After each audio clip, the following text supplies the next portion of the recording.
Hello everyone, स्वागत है आप सभी का जीके मिनी मैजिक इसी यूट्यूब चैनल पे। आज डिस्कस करेंगे अपने सीईटी 2000 तो इसके बारे में। तो जैसा आपको पता है कि सीईटी का आयोजन राजस्थान में एक बार हो चुका है। इसका मुख्य प्रावधान था कि जो टोटल नंबर ऑफ जो वैकेंसी रहेगी अपनी अलग-अलग कैटेगरी के हिसाब से उसका 15 गुना यहाँ पर मेंस के लिए उनको बुलाया जाएगा। तो अभी तक जो वैकेंसी हुए हैं लास्ट सीईटी के बेसिस पे उसमें अपन ने एक चीज नोटिस की, साथ-साथ में जो कैंडिडेट हैं उनकी भी एक डिमांड थी, क्योंकि हर जो वैकेंसी है उसके अंतर्गत जो लास्ट सीईटी के टॉपर 50 से 60,000 जो टॉपर हैं, वही कैंडिडेट रिपीट मोड पे हर एग्जाम में बैठ रहे हैं। इसलिए जो बाकी कैंडिडेट हैं, उनको मौका नहीं मिल रहा है। तो उसमें कुछ संशोधन करने की यहाँ पर आवश्यकता महसूस की गई। इसलिए वर्तमान राजस्थान सरकार के द्वारा, जिनमें मुख्यमंत्री महोदय भजनलाल शर्मा के द्वारा विधानसभा में ये चीज अनाउंस की गई है कि जो भविष्य में सीईटी होगी उसके लिए जो मिनिमम पासिंग मार्क्स का जो क्राइटेरिया है वो 40% रखा जाएगा, जिसके लिए यहाँ पर एक लेटर जारी हो चुका है। और साथ-साथ में अपनी बात करें कि जो एससी और एसटी कैटेगरी है, उनके लिए यहाँ पर मिनिमम पासिंग मार्क्स का जो क्राइटेरिया रखा गया है, 35% यहाँ पर रखा गया है। तो सबसे पहले चीज़ ध्यान रखनी है कि लास्ट जो सीईटी में रखा गया था 15 गुना का जो प्रावधान, उसको खत्म करते हुए यहाँ पर मिनिमम पासिंग मार्क्स का क्राइटेरिया 40% सभी कैटेगरी के लिए और एससी और एसटी कैटेगरी जो है, उनके लिए 35% का यहाँ पर प्रावधान कर दिया गया है, ताकि ज़्यादा से ज़्यादा कैंडिडेट को जो भविष्य में एग्ज़ाम होंगे, उसमें भागीदारी करने का मौका मिल सके।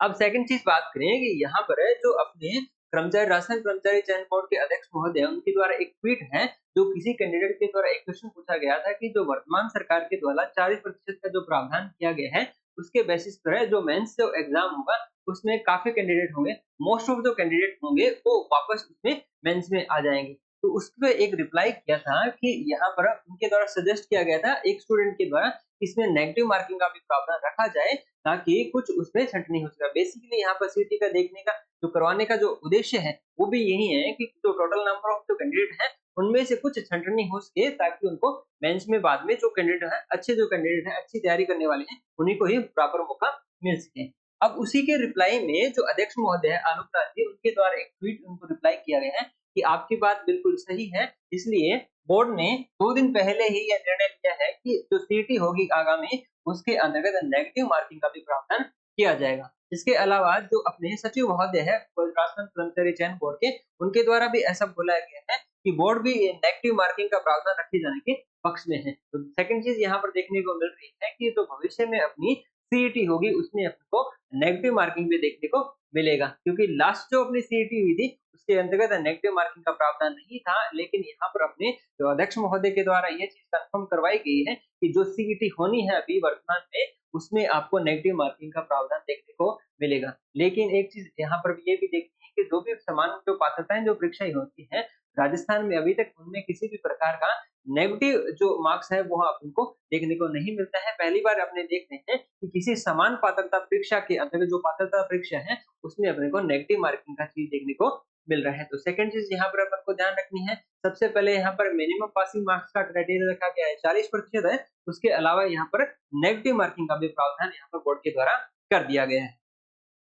थर्ड अपने बात करें कि अभी तक है इन काफ़ी जो कैंडिडेट हैं वो बोर्ड अध्यक्ष महोदय से ये चीज़ पूछना चाह रहे थे कि जो आपने टेंटेटिव जो एग्ज़ाम डेट्स जो जारी की है, उसी पर आपकी एग्ज़ाम होनी है या फिर नहीं है। तो उसी पर एक रिप्लाई किया है अपने अध्यक्ष महोदय ने कि जो भी आपका सीईटी के जो एग्ज़ाम है ऑन टाइम होंगे, मतलब जो बोर्ड ने अपना एग्ज़ाम शेड्यूल जारी कर रखा है, उसके बेसिस पर आपके सारे एग्ज़ाम होने हैं और उसके जो ऑनलाइन फॉर्म है, वो भी 3 से 4 दिनों के अंतर्गत आरंभ हो जाएँगे। ठीक इसी तरह से अपने सचिव महोदय हैं, उनके द्वारा भी ये चीज़ बोली गई है कि आपकी जो सीईटी की जो विज्ञप्ति है, वो 5 या 6 तारीख को अगस्त को जारी हो जाएगी। तो थर्ड चीज़ यहाँ पर अपने को ध्यान रखनी है कि जो भी यहाँ पर बोर्ड के द्वारा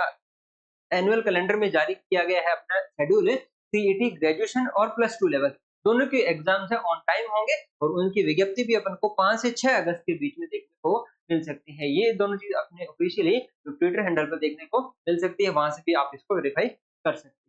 तो ये चीज़ कुछ निकल के आ रही है। अब इसके बाद में यहाँ पर कुछ कैंडिडेट का ये भी कहना है कि यहाँ पर ये जो आपने नेगेटिव मार्किंग का किया है, वो आपका सही नहीं है। लेकिन अपन को एक चीज़ इसी में एक पॉजिटिव वे में यहाँ पर ये सोचनी होगी, क्योंकि इसके सीईटी के बेसिस पे जो एग्ज़ाम होने हैं अपन को, वहाँ पर अपने को नेगेटिव मार्किंग देखने को मिलेंगे, जिसके बेसिस पर यहाँ पर आप अपनी तैयारी को अच्छे से भी कर सकते हैं। साथ में जो आपका मेंस होना है, जिसमें अपनी बात करें अभी तक पटवार के जो अपने इन्फॉर्मेशन बोल सकते हैं कि सीईटी 2024 के बेसिस पे पटवार के लगभग 1963 वैकेंसी आने वाली है। तो उसकी तैयारी भी आपकी अच्छी हो जाएगी। साथ में आपकी एक जो अप्रोच भी डेवलप हो जाएगी कि कौन से जो क्वेश्चन है वो आपको नहीं करने हो, क्योंकि यहाँ पर जो लास्ट ट्वीट आपने देखे उसमें आपने जो अध्यक्ष महोदय उनके द्वारा भी यही बोले गए कि तुक्केबाजी नहीं चलेगी। जो भी आपका ओरिजिनल आंसर है वही आपको टिक करना है। अगर आपको नहीं आता है तो उसके लिए आपको फिफ्थ ऑप्शन चूज़ करना है। तुक्का नहीं मारना है, क्योंकि जो यहाँ पर बोर्ड का जो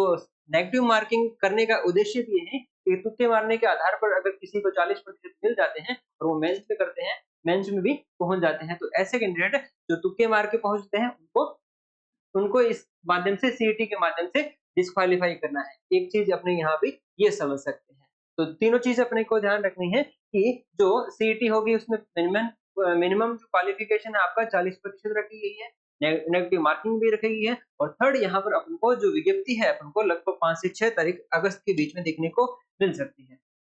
उसके अलावा अपनी बात करिए कि बोर्ड के द्वारा जो एक एनुअल कैलेंडर जारी किया गया है, उसके बेसिस पर है जो सीईटी होना है ग्रेजुएशन और प्लस 2 लेवल वाले, वो कब-कब होने वाले हैं। पहले बात करें अपने ग्रेजुएशन लेवल की, तो बोर्ड के द्वारा 25/9/2024 से 28/9/2024 के बीच में सीईटी ग्रेजुएशन लेवल है, वो यहाँ पर इनवाइट की जाएगी और परीक्षा आयोजित की जाएगी। सेकंड अपने बात करें सीईटी प्लस 2 लेवल वाली, सीनियर सेकेंडरी लेवल वाली, तो 23/10 से 26/10 के बीच में यहाँ पर बोर्ड के द्वारा आयोजित की जाएगी। तो उसके हिसाब से आपको अपनी तैयारी को और बूस्ट करना है। तो ये था अपना आज का सेशन, जिसमें अपनी चर्चा की है कि सीईटी के अंतर्गत जो बदलाव है, इसमें पहले बात करें अपने सीईटी के लिए मिनिमम पासिंग मार्क्स का जो क्राइटेरिया है वो 15 गुना से हटाने के पश्चात में 40% रख दिया गया है कि जो भी कैंडिडेट 40% लेके आएगा तो भविष्य में इसके बेसिस पे जो एग्जाम होंगे वो इसके लिए क्वालिफाई हो जाएगा। सेकंड अपने बात की कि यहाँ पर नेगेटिव मार्किंग, तो बोर्ड के द्वारा ये चीज़ तो कंफर्म करवा दी गई है कि आपका जो एग्जाम होगा सीईटी 2024 है, उसके अंतर्गत नेगेटिव मार्किंग होगी। होगी कितनी? मे बी अपने 1/3 ही होगी और इसके अलावा कुछ और चीज़ होती है तो वो अपन को ऑफिशियल नोटिफिकेशन देखने को मिल जाएगी। आवेदन की बात करें तो लगभग अपने 5 से 6 अगस्त के बीच में ऑफिशियल नोटिफिकेशन देखने को मिल जाएगा और अपने परीक्षा तिथि के बारे में भी जिक्र कर लिया है कि जैसा आपने बोर्ड के द्वारा जारी किया गया है, उसके हिसाब से आपका ऑन टाइम सारे डेट एग्जाम होने वाले हैं। ये था अपना इम्पोर्टेंट सेशन आज का सीईटी 2023 से संबंधित। मिलते हैं एक और नए इन्फॉर्मेटिव वीडियो के साथ में, तब तक आपका बहुत-बहुत धन्यवाद। जय हिंद, जय भारत, जय जय राजस्थान।